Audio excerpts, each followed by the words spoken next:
अब हम डिस्कस करते हैं चार्ल्स लॉ, जो कि गैसेस के लिए है और ये है टेम्परेचर वॉल्यूम रिलेशनशिप के ऊपर बेस्ड। देखिए बहुत ही सिंपल सा केस है। गैस के पास सिर्फ 4 ही प्रॉपर्टीज़ होती हैं, जिसमें से एक है प्रेशर, दूसरा है वॉल्यूम, तीसरा है टेम्परेचर और चौथा है मोल। जब हमने बॉयल्स लॉ किया था तो हमने उसमें इन दोनों को कांस्टेंट रखा था, और अब हम कर रहे हैं चार्ल्स लॉ। तो इसमें हम प्रेशर कांस्टेंट ले लेंगे और मोल्स कांस्टेंट रखेंगे। यानी कि हमारे पास जो पिक्चर बनेगी वो पिक्चर बहुत ही सिंपल बनेगी। सपोज कीजिए कि आपके पास एक बॉक्स है, राइट, और इसमें ये पिस्टन लगा हुआ है, स्लाइडिंग पिस्टन। अगर आप इस पिस्टन को नीचे से हीट कर देते हैं इस तरीके से, तो हीट करने से क्या होता है, आप इसका टेम्परेचर इंक्रीज करेंगे, राइट। देखिए जब आप टेम्परेचर इंक्रीज करेंगे तो याद होगा कि आपके पास जो टेम्परेचर के साथ जो थर्मल एनर्जी थी वो डायरेक्टली प्रोपोर्शनल थी। यानी कि अगर मैं टेम्परेचर बढ़ाऊंगा तो थर्मल एनर्जी बढ़ेगी। थर्मल एनर्जी बढ़ने से गैस मॉलिक्यूल जो है वो एक्स्ट्रा प्रेशर एक्सर्ट करेंगे। प्रेशर जो है वो डायरेक्टली रिलेटेड है थर्मल एनर्जी से।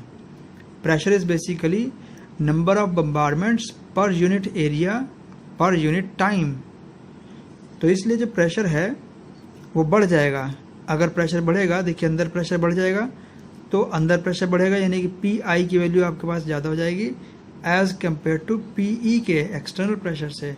तो अगर इसकी वैल्यू ज़्यादा हो जाएगी पी आई की, तो इस गैस को यहाँ पर एक्सपेंशन होना चाहिए और ये एक्सपैंड होकर के इस पिस्टन को अपलिफ्ट करेगा। कब तक करेगा? जब तक ये दोनों प्रेशर यानी कि ये जो पी आई है जो कि ज़्यादा है वो किसके इक्वल नहीं हो जाता, वो पी ई के इक्वल नहीं हो जाता, तब तक ये एक्सपैंड होता चला जाएगा, राइट। तो हम देखते हैं कि अगर हम इसका प्रेशर कांस्टेंट रख देते हैं, मीनिंग कि मैं अंदर प्रेशर बढ़ाता ही नहीं हूँ, तो कैसे प्रेशर कांस्टेंट रहेगा? जैसे थोड़ा सा हीट किया, अंदर प्रेशर बढ़ा, इमीडिएटली एक्सपैंड हो गया और इसका प्रेशर ड्रॉप होकर के फिर से एक्सटर्नल के बराबर आ गया। फिर इसको हीट किया, फिर से इसका इंटरनल प्रेशर थोड़ा सा बढ़ा और इमीडिएटली वो फिर एक्सपैंड होकर के ड्रॉप हो गया। जैसे ही प्रेशर बढ़ेगा तो वॉल्यूम भी बढ़ेगा, राइट। और अगर आप देखते हैं कि इस कंडीशन में, जैसे हम चार्ल्स लॉ देख रहे हैं, तो चार्ल्स लॉ में आपने टेम्परेचर को वॉल्यूम के साथ स्टडी करना है, इसलिए हमें प्रेशर कांस्टेंट रखना पड़ेगा। इसको मैं स्टार मार्क कर देता हूँ। और मास भी कांस्टेंट रखना पड़ेगा, जो ये मास या मोल एक ही बात होगी। इसलिए अगर मैं अब टेम्परेचर को इंक्रीज करता हूँ, राइट, और ध्यान रखिए कि टेम्परेचर को आप डायरेक्टली नहीं इंक्रीज करते हैं। टेम्परेचर इंक्रीज करने का मतलब सीधा सीधा है कि आप थर्मल एनर्जी बढ़ा देते हैं। तो अगर आप थर्मल एनर्जी बढ़ा देंगे टेम्परेचर बढ़ जाएगा, पर क्योंकि हमने कंडीशन रखी कि प्रेशर शुड बी कांस्टेंट, तो अगर एनर्जी बढ़ेगा तो प्रेशर बढ़ेगा। तो प्रेशर अगर कांस्टेंट रखना है तो इसको एक्सपैंड होना पड़ेगा। तो एक्सपैंड होने का मतलब ये हो गया इसका वॉल्यूम बढ़ गया। तो हमें क्या कंक्लूजन मिलता है? वो सिंपली ये कंक्लूजन मिलता है कि जब भी आपके पास प्रेशर कांस्टेंट है, किसी गैस का मोल भी कांस्टेंट है, तो उस कंडीशन में अगर टेम्परेचर इंक्रीज होगा तो वॉल्यूम इंक्रीज होगा। ये स्टेटमेंट कहलाती है Charles law. Meaning under similar condition or constant conditions of pressure and temperature, pressure and moles, the volume of gas will increase or decrease according to the increase or decrease in temperature respectively. अब देखते हैं इसका mathematical formulation. तो इसका mathematical information हम यहाँ से निकाल सकते हैं। देखिए जो वॉल्यूम है वो डायरेक्टली रिलेटेड है टेम्परेचर से, और मैं इस डायरेक्टली प्रोपोर्शनलिटी को इक्वेशन से रिप्लेस कर सकता हूँ बाय सब्स्टिट्यूटिंग ए कांस्टेंट के, और इस बार मैं लगाऊंगा K2। तो यहाँ पे क्या बना कि volume is related to K2 times the temperature in Kelvin scale. अब हम यहाँ से देख सकते हैं कि ये V/T जो है वो K2 के इक्वल आएगा, और बिल्कुल वैसे जैसे हमने बॉयल्स लॉ में पढ़ा था ना P1/P2, वैसे हमारे पास यहाँ पर बन सकता है। देखिए V1/T1 must be equal to V2/T2, right. तो ये रिलेशन आप यहाँ देखते हैं कि सिंपली डेराइव हो चुका है रिलेशनशिप। इसमें चार्ल्स लॉ की स्टेटमेंट में एक बड़ी ही कमाल की चीज़ है, वो ये है कि बात ऐसी है कि जो वॉल्यूम इंक्रीज होगा टेम्परेचर के साथ में, वो सिर्फ इतना ही बढ़ेगा। ये एक एक्सपेरिमेंट, क्या बहुत सारे एक्सपेरिमेंट में महसूस किया गया था, इस बात को ऑब्जर्व किया गया है कि जो वॉल्यूम होगा गैस का वो इंक्रीज होगा या डिक्रीज भी होगा। इंक्रीज के साथ में आप डिक्रीज भी यहाँ नोट कर लीजिए कि डिक्रीज भी हो सकता है बाय दिस मच वॉल्यूम। किसका इतना हिस्सा रिप्लेस होगा? ओरिजिनल वॉल्यूम जो कि 0 डिग्री सेल्सियस पर है। अब सपोज कीजिए कि मेरे पास 0 डिग्री सेल्सियस पे जो वॉल्यूम है उसको मैं V0 रिप्रेजेंट करता हूँ। ये V माने वॉल्यूम और 0 का मतलब 0 डिग्री। और ये बड़ी अच्छी बात है, हमें पता होता है कि जो टेम्परेचर सेल्सियस स्केल्स में है ये माइनस में भी हो सकता है।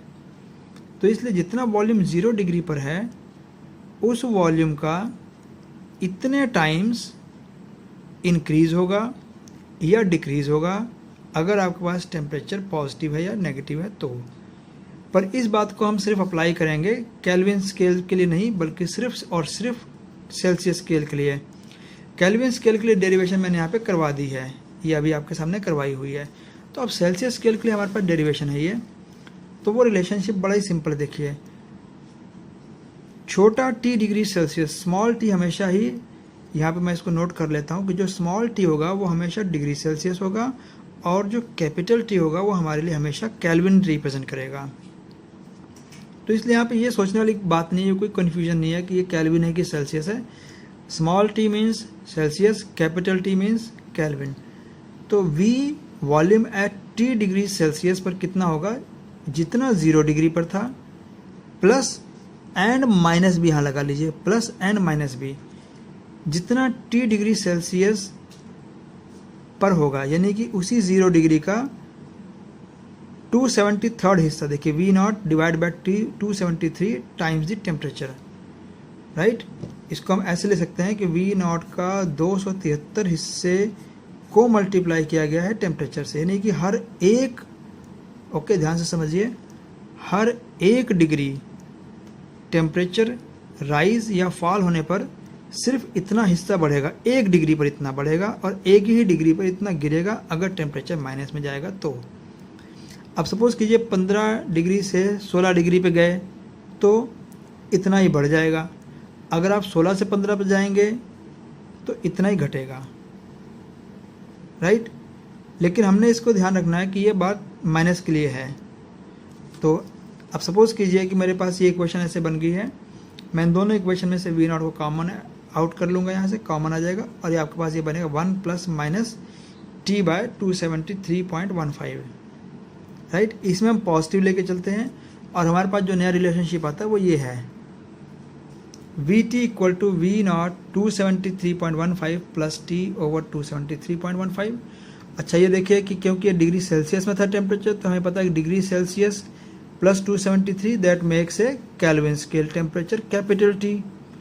तो मेरे पास अब एक नया रिलेशनशिप आ गया है, यहाँ हम ले सकते हैं VT equal to V0 times the Kelvin scale divide by the 273, जो कि क्या है केल्विन स्केल का ही टेम्परेचर, जो कि 0 केल्विन में यहाँ लगा सकता हूँ 0 केल्विन।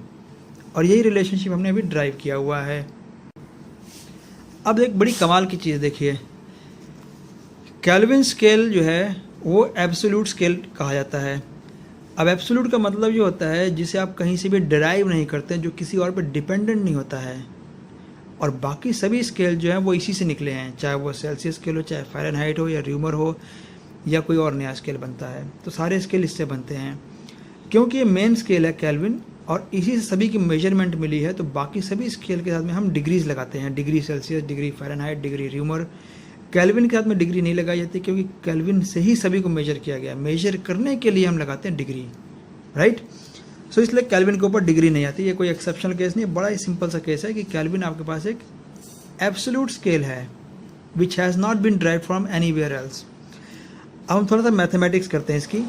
मैथमेटिक्स ये है, देखिए VT equal to V0 plus T over 273 V0, right. मैं इसके लिए एक मैथमेटिकल इक्वेशन लिखना चाहता हूँ जो कि इस तरह से है, ये देखिए y equal to C plus MX।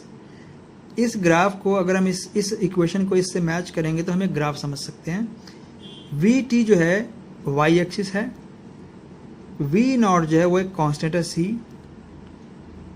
V0 क्योंकि कांस्टेंट है, V0 बाय 273 भी एक कांस्टेंट हो गया और मैं इस कांस्टेंट को नाम दे रहा हूँ M, ठीक है। V0 बाय 273 को मैंने नाम दिया है M और जो स्मॉल टी है ये डिग्री सेल्सियस का टेम्परेचर, ये वेरिएबल है, इसे मैंने बनाया है x। तो यानी कि अगर मैं इसका ग्राफ प्लॉट करता हूँ x और y में, तो वो कुछ इस तरीके का ग्राफ आएगा। यानी कि देखिए, ये आपके पास y एक्सिस हो गया, ये आपके पास x एक्सिस हो गया।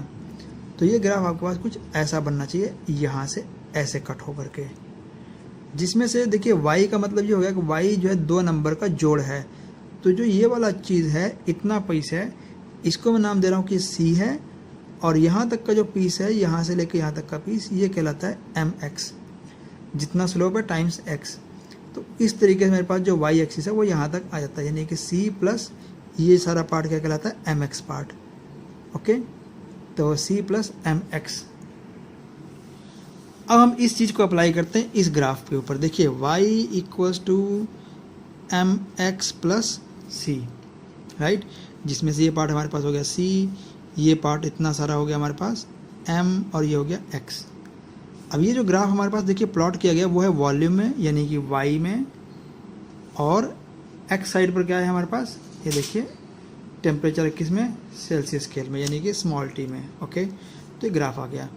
अब इस ग्राफ में सबसे कमाल की चीज़ है कि देखिए, जब भी मैं इस t की वैल्यू को -273 पुट करता हूँ, एग्जैक्ट वैल्यू तो 0.15 है, मैं इजी इसको बताने के लिए 273 ले रहा हूँ, कि जब भी मैं इसको -273 पुट करूँगा, आप पुट करके देखिए -273, आप देखते हैं कि ये पूरा पीस जो है वो मैथमेटिकली -V0 में कन्वर्ट हो जाएगा, जो कि इससे कंबाइन होकर के नेट रिजल्ट देगा 0। ये बड़ी ही अजीब सी सिचुएशन थी। अब देखिए, आप किसी भी प्रेशर पर रखे हैं, ग्राफ जैसे हमने बॉयल्स लॉ में प्लॉट किए तो वैसे इसमें प्लॉट किए गए हैं। यहाँ पर हमने प्रेशर कांस्टेंट रखा है। चलिए पहले पर्पल को देखते हैं, ये पर्पल लाइन P1 है। इस एक्सपेरिमेंट में हमने प्रेशर P1 को कांस्टेंट कर लिया, और हम देखते हैं कि जैसे जैसे हम इसका टेम्परेचर कम करेंगे, देखिए कम करेंगे, इस तरीके से आप कम कर रहे हैं। कम हमें कैसे पता चलेगा, आप यहाँ पे वर्टिकल लाइन ड्रॉ करें टेम्परेचर पे, और एक यहाँ पे ड्रॉ करें वॉल्यूम पे, फिर एक और वर्टिकल लाइन ड्रॉ करें टेम्परेचर पे, फिर एक और वॉल्यूम पे, फिर ऐसे ही और करें, फिर और ऐसे ही, ठीक है। तो आप देखते हैं कि जैसे जैसे आप इसका टेम्परेचर कम करते जा रहे हैं, टेम्परेचर कम करने का मतलब क्या हो गया, हमें पता है energy is related to temperature. It means अगर मैं टेम्परेचर कम करूँगा तो थर्मल एनर्जी कम हो जाएगी, थर्मल एनर्जी कम हो जाएगी तो पार्टिकल्स में इंट्रैक्शन बढ़ जाएगी, पार्टिकल क्लोज हो जाएंगे, जिससे उनका वॉल्यूम कम हो जाएगा। तो यहाँ देखिए वॉल्यूम कम हो रहा है, लेकिन आप इस स्टेप के बाद और ज़्यादा टेम्परेचर नहीं लोअर डाउन कर सकते हैं। ये किसी भी कारण से हो सकता है। हम इसके लिए इंजीनियरिंग का एग्जांपल लेते हैं कि इंजीनियरिंग इतनी अच्छी नहीं होगी कि जिसके कारण हम इससे और लोअर डाउन टेम्परेचर कर सकते हैं। तो इसके बाद हमने क्या किया, इस ग्राफ को एक स्केल लेकर सिंपली डॉटेड कर लिया, और इसे हम बोलते हैं एक्स्ट्रापोलेशन ऑफ ग्राफ। यानी कि ये यहाँ से यहाँ तक का जो हमारे पास ग्राफ आया है, ये एक्चुअल एक्सपेरिमेंट से नहीं आया है, ये हमने ग्राफ जो है एक्स्ट्रापोलेट किया है, यानी कि हमने इसी रिजल्ट को आगे इम्प्लीमेंट कर दिया है। और हमने देखा कि ये ग्राफ जो है टेम्परेचर एक्सिस को इस पॉइंट पे स्ट्राइक करती है, और ये जो पॉइंट है ये कितना है, ये 273 का पॉइंट है। यानी कि इस सिचुएशन पे हमारे पास जो VT की वैल्यू है वो 0 हो गया। अब देखिए बड़ी अजीब सी सिचुएशन है कि आपने कोई गैस लिया, ओके, और गैस ले करके अगर आप उसे कंप्रेस करते हैं टेम्परेचर लोअर करके, तो क्या आप उसे इस हद तक कंप्रेस कर सकते हैं कि वो गैस का वॉल्यूम ही 0 हो जाए? ये एक इम्पॉसिबल सी सिचुएशन है, राइट। क्योंकि गैस को अगर आप इतना कंप्रेस करते हैं तो उसका वॉल्यूम 0 नहीं हो सकता है। उसकी वजह सिंपली ये है कि इस टेम्परेचर के पहुंचने से पहले पहले ही जो गैस है वो गैस ही नहीं रहेगी, इनफैक्ट वो लिक्विफाई हो जाएगा या फिर वो उसके ऊपर सॉलिडिफाई हो सकती है। पर ये टेम्परेचर एक इम्पॉसिबल सिचुएशन रिप्रेजेंट करता है। तो इस टेम्परेचर के बारे में साइंटिस्ट का क्या मानना है कि ये टेम्परेचर जो है वो एक इम्पॉसिबल टेम्परेचर होगा अटेंड करना रियल लाइफ में, और इसे हम बोलते हैं absolute zero kelvin. Absolute zero kelvin means कि इसको हम बोलेंगे फुल ज़ीरो। ये कुछ ऐसा नहीं है कि 0.000000001 हो गया, ऐसा ही ले रहा मैं, ये ले रहा हूँ 0.00 एंड डेफिनेटली ज़ीरोज़। तो इसको हम बोलेंगे एब्सोल्यूट ज़ीरो, मीन्स ये कंप्लीट ज़ीरो है which has not been derived from anywhere else. तो ये हो गया 0 केल्विन। और अब बड़ी कमाल की बात देखिए, अगर आप मैथमेटिक्स यहाँ पर लगाते हैं तो मैथमेटिक्स यहाँ पर कुछ नहीं कहेगा, वो साइलेंट है, मैथमेटिक्स तो ये कहता है कि अगर आप टेम्परेचर को और नीचे ले जाएंगे तो वॉल्यूम नेगेटिव हो जाएगा। तो हमें थोड़ा सा फिजिकल वर्ल्ड का भी सोचना होता है कि फिजिकल वर्ल्ड में वो चीज़ फिजिबल ही नहीं है, तो मैथमेटिक्स इसमें क्या कर सकता है। मैथमेटिक्स का रोल सिर्फ यहाँ तक था, बाकी सारा थ्योरी है। इसीलिए टेम्परेचर की एक लिमिट हो जाएगी। मीन्स कि आप इस टेम्परेचर से अगर आप नीचे चले जाते हैं तो आपका थ्योरी ही खत्म हो जाती है। मीन्स कि सब्सटेंस का वॉल्यूम ही खत्म हो जाएगा। अब सब्सटेंस का वॉल्यूम खत्म होने का मतलब कि आपने उसका मैटर नेचर जो है डिस्ट्रॉय कर दिया, राइट। सो इसलिए हमारे पास जो लीस्ट थियोरेटिकली पॉसिबल टेम्परेचर हो सकता है वो क्लोज टू 0 केल्विन हो सकता है, पर 0 केल्विन प्रैक्टिकली इम्पॉसिबल है। और सबसे अच्छी बात यह है कि 2001 में 10⁻⁻8 केल्विन इतना अटेंड किया गया जा चुका है, और इसके लिए 2 अमेरिकन फिजिसिस्ट को नोबेल प्राइज़ भी मिला हुआ है। ओके, अच्छा, अब एक बड़ी इंपॉर्टेंट चीज़ कि इन सभी ग्राफ में क्योंकि हमने टेम्परेचर को कांस्टेंट रखा है, मोल को भी कांस्टेंट रखा है, तो ये सभी ग्राफ जो कांस्टेंट टेम्परेचर पे ड्रॉ किए गए हैं इन्हें हम नाम देते हैं isobar. Bar actually pressure का यूनिट है और आइसो का मतलब होता है सेम। तो means at constant pressure these are the results. Alright, तो एब्सोल्यूट जीरो मुझे लगता है आपको समझ में आ गया होगा। ये बड़ा इंपॉर्टेंट क्वेश्चन है कि एब्सोल्यूट जीरो क्या होता है। ये देखिए, द लोवेस्ट हाइपोथेटिकल और imaginary temperature at which gases are supposed to occupy zero volume. अब गैसेज सपोज्ड है, ये रियलिटी कुछ भी नहीं है इसमें। Alright, so that is called 0 kelvin. अच्छी बात यह है कि केल्विन में नेगेटिव स्केल नहीं होता है, क्योंकि यहीं से सारे स्केल ऊपर उठेंगे। 0 केल्विन हो सकता है इम्पॉसिबल, पर 0 से नीचे नेगेटिव स्केल इम्पॉसिबल है, राइट। तो 0 केल्विन से ऊपर ऊपर ही सब कुछ होगा। ओके, सो अब हम अगले लेक्चर में डिस्कस करेंगे next law. Thanks for watching. तो आज हम डिस्कस करते हैं Lussac's law, which is a relationship between pressure and temperature for a gas. इसको समझने के लिए सबसे पहले हम एक पिस्टन लेके चलते हैं। वो पिस्टन कुछ इस तरीके की कंस्ट्रक्शन में है। देखिए, ये हमारे पास एक बहुत ही बड़ा सिलेंडर है, ट्रांसपेरेंट सिलेंडर है, और इस सिलेंडर का जो ये पिस्टन है, ये मैंने पिस्टन देखिए ड्रॉ किया हुआ है, ये मूवेबल और फ्रिक्शनलेस पिस्टन है। ये जो टी शेप दिख रहा है ये पिस्टन का हैंडल है। इसे मैं प्रेस कर सकता हूँ डाउन या अप। तो जब ये पिस्टन यहाँ से मूव करेगा तो इस सिलेंडर के सरफेस के साथ में यहाँ पर एक पॉइंटर भी होगा, ओके, और ये पॉइंटर इसकी रीडिंग लेता जाएगा, जिससे मुझे इस सिलेंडर में गैस का वॉल्यूम पता लग जाएगा। अगर ये नीचे आएगा तो ऑब्वियसली बचे हुए गैस का वॉल्यूम कम हो जाएगा। इसी पिस्टन के ऊपर मैंने 2 और इंस्ट्रूमेंट फिक्स किए हुए हैं। एक इंस्ट्रूमेंट है इसमें से थर्मामीटर, जो कि ये है, और दूसरा इंस्ट्रूमेंट है वो प्रेशर गॉज है, जो कि मुझे प्रेशर इंडिकेट कर देगा कि प्रेशर क्या होगा इसका। अब एक बहुत ही लॉजिक से एग्जांपल है। अगर मैं पिस्टन को डाउनवर्ड प्रेस कर देता हूँ तो हम देखते हैं कि इस एग्जांपल में सपोज कीजिए कि मैंने इसको इस लेवल तक इसको प्रेस कर दिया, इस लेवल तक। तो इस लेवल तक प्रेस करने के लिए मैंने इसमें से कोई गैस नहीं निकाली, गैस वही है, उतनी ही है जितनी पहले थी। तो अब देखिए, अगर गैस उतनी ही है तो इसका वॉल्यूम कम हो गया, एरिया कम हो गया।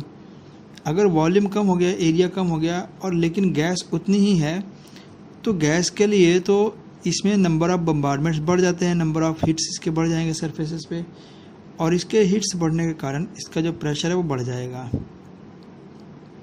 यानी कि जब भी मैं इसका वॉल्यूम कम करूँगा तो प्रेशर इसका बढ़ जाएगा। इस बात को हम बोलते हैं बॉयल्स लॉ। हमें पता है कि गैस की प्रेशर, वॉल्यूम, टेम्परेचर और मोल्स, ये 4 प्रॉपर्टीज़ ही है गैसेस के पास। आज हम इन 2 प्रॉपर्टीज़ को और कांस्टेंट रखेंगे, जिसमें से एक है वॉल्यूम और दूसरा है मोल। देखिए, मोल कैसे कांस्टेंट रख सकते हैं।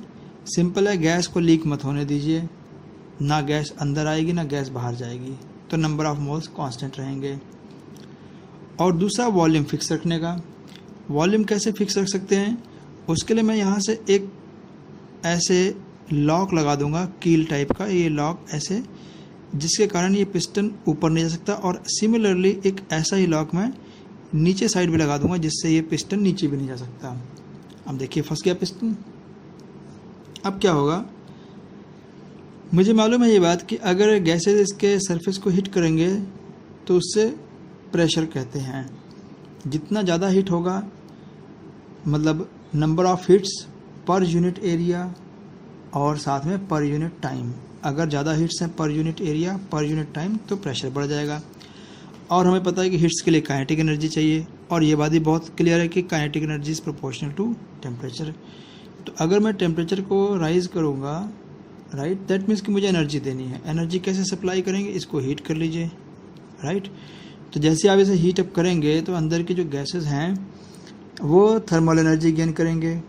ओके, थर्मल एनर्जी गेन करने से मूवमेंट शुरू हो जाएगा इनका, और मूवमेंट होने के कारण इसका प्रेशर बढ़ेगा। तो हमें इस गॉज में क्या नज़र आएगा कि ये जो इसका पॉइंट है ये बैकवर्ड ट्विस्ट हो गया, that means higher reading show करेगा। तो ये बहुत ही क्लियर सी बात है कि इसके अंदर ना तो वॉल्यूम चेंज हो रहा है और ना ही इसमें से कोई गैस बाहर या अंदर आ जा रही है।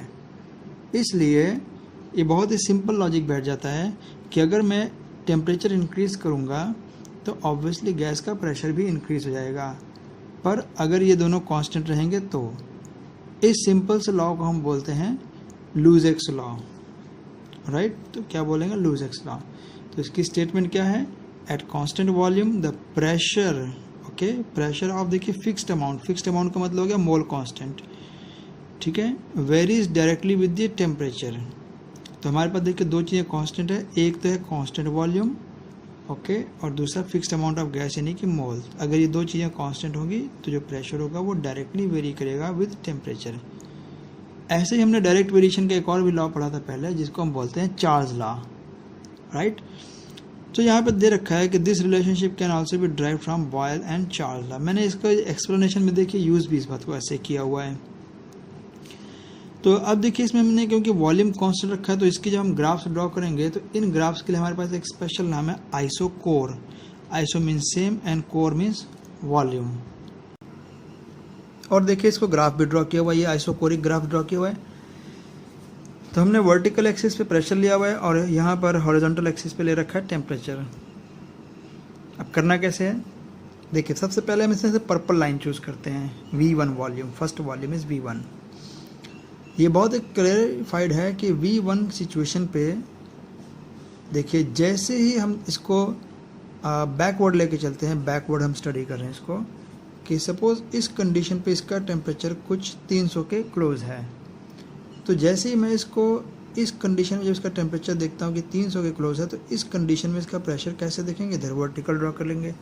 ऐसे ही नेक्स्ट में देखिए यहाँ पर टेम्परेचर डाउन चला गया तो इसका प्रेशर भी डाउन चला गया। जैसे जैसे आप टेम्परेचर कम कर देंगे, है ना, तो जब आप टेम्परेचर कम करेंगे तो हमें पता है कि temperature is related with energy. अगर आप टेम्परेचर कम करेंगे तो काइनेटिक एनर्जी कम हो जाएगी, काइनेटिक एनर्जी कम हो जाएगी तो उसके नंबर ऑफ हीट्स कम हो जाएंगे, नंबर ऑफ हीट्स कम होने का मतलब प्रेशर कम हो गया। तो इस तरीके से प्रेशर रिड्यूस होता जाएगा। पर इसमें भी देखिए ग्राफ आप एक पॉइंट तक ही ड्रॉ कर सकते हैं, यहाँ तक, और इसके बाद एक्सपेरिमेंटल कंडीशंस नहीं हो सकती हैं इसको आगे किया जा सके, तो हमने इस ग्राफ को एक्स्ट्रापोलेट किया है। ये बात हमने पहले भी करी हुई है। ओके, ऐसे हमने दो एक्सपेरिमेंट किया, V2 के लिए, V3 और V4। हमने टोटल 4 एक्सपेरिमेंट्स यहाँ पे प्लॉट किए सेम ग्राफ पे, सेम स्केल पर, सेम मेजरमेंट के साथ। अब इसको रिलेट कैसे करते हैं, मैं एक वर्टिकल लाइन यहाँ से ड्रॉ करता हूँ, अगर इस तरीके से वर्टिकल लाइन, तो हम देखते हैं कि इस वर्टिकल लाइन का मतलब हो गया कि यहाँ पर टेम्परेचर कांस्टेंट है। अब देखिए अगर टेम्परेचर कांस्टेंट है तो हमें साफ साफ यहाँ पे जो नज़र आ रहा है वो है प्रेशर। देखिए जब टेम्परेचर कांस्टेंट है तो V1 वॉल्यूम पे ये प्रेशर है, प्रेशर ज़्यादा है, वॉल्यूम इतना है, वॉल्यूम कम है, प्रेशर भी कम है, वॉल्यूम और कम है, प्रेशर भी कम है, वॉल्यूम और कम हो गया तो प्रेशर भी कम हो गया अगर टेम्परेचर कांस्टेंट है तो। और अगर हम इसको इस तरीके से देखते हैं, यहाँ से ड्रॉ करके इस तरीके से ऐसे, तो इस पर आप देखते हैं कि प्रेशर कांस्टेंट हो गया, इस लाइन का मतलब प्रेशर कांस्टेंट हो गया। अब देखिए कितने अच्छे रिजल्ट्स हैं। पर्पल के लिए देखिए वॉल्यूम कम है, टेम्परेचर भी कम है। रेड के लिए देखिए टेम्परेचर बढ़ गया तो आप देखते हैं कि इसका वॉल्यूम भी बढ़ गया, क्योंकि ये लाइन इससे आगे है, मतलब रेड का वॉल्यूम ज़्यादा है, ठीक है। और ऐसे ग्रीन के लिए, ऐसे ही ब्लू के लिए। तो हम ये नोटिस कर सकते हैं कि अगर मैं टेम्परेचर इंक्रीज़ करूँगा तो वॉल्यूम इसका इंक्रीज़ होगा। इस बात को हम बोलते हैं चार्ल्स लॉ। तो बड़े सिंपल है, देखिए जैसे मैं इस लाइन को वर्टिकल लाइन यहाँ से ड्रॉ करता हूँ, इसको कांस्टेंट करने के लिए कि मैंने प्रेशर कांस्टेंट कर दिया, मोल्स तो कांस्टेंट है ही है, तो प्रेशर कांस्टेंट करने का मतलब ये हो गया कि मैं इन जगह पे मैं चार्ल्स लॉ ऑब्जर्व कर रहा हूँ कि चार्ल्स लॉ यहाँ पर वैलिडेट होता हुआ नज़र आता है। और उसी तरीके से अगर हम इस वर्टिकल लाइन पे देखते हैं, यहाँ पर अगर हमने कांस्टेंट किया है टेम्परेचर, तो अगर आपने टेम्परेचर कांस्टेंट कर दिया है तो अब आप इसको नोटिस कीजिएगा कि अगर आपके पास टेम्परेचर कांस्टेंट है तो आपके पास ये जो ग्राफ्स हैं ये प्रेशर के साथ और वॉल्यूम के साथ लिंक हो गया। ग्राफ कैसे लिंक हो गया, देखिए अगर आपके पास इस सिचुएशन में ऐसे जैसे कि टेम्परेचर कांस्टेंट है, तो जैसे यहाँ देखिए वॉल्यूम कम है तो इसका प्रेशर भी कम हो गया। तो इस तरीके से हम इसको अगर सिंप्लीफाइड वे से देखें तो हमें ये सिर्फ दिखता है कि ये एक लुईस लॉ के एक्सट्रापोलेशंस हैं। अच्छा, एक स्पेशल चीज़ है कि इसे इनिशियली एमंटन्स लॉ भी बोला जाता है। एमंटन्स लॉ, इसके लॉ की प्रैक्टिकल एप्लीकेशन बड़ी ख़ास है। आपको याद होगा कि जिस भी बाइक या कार में जब हवा भरी जाती है तो उस हवा को मौसम के अनुसार देखा जाता है। अगर आप इस टायर में एयर प्रेशर बिल्डअप कर लेते हैं 32 या 35 जो भी आपके पास यूनिट्स है, 32 PSI या 35 PSI, तो अब देखिए नोटिस कीजिए आपके पास इस टायर के एक्सपैंड होने के चांसेस बहुत ना के बराबर है।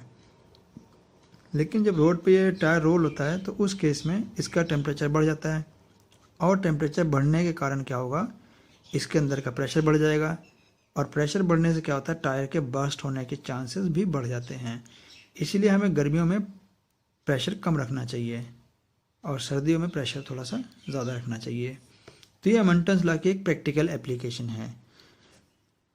तो यहाँ तक समझ में आया होगा, बाद में हम इसके साथ अगला टॉपिक भी करेंगे।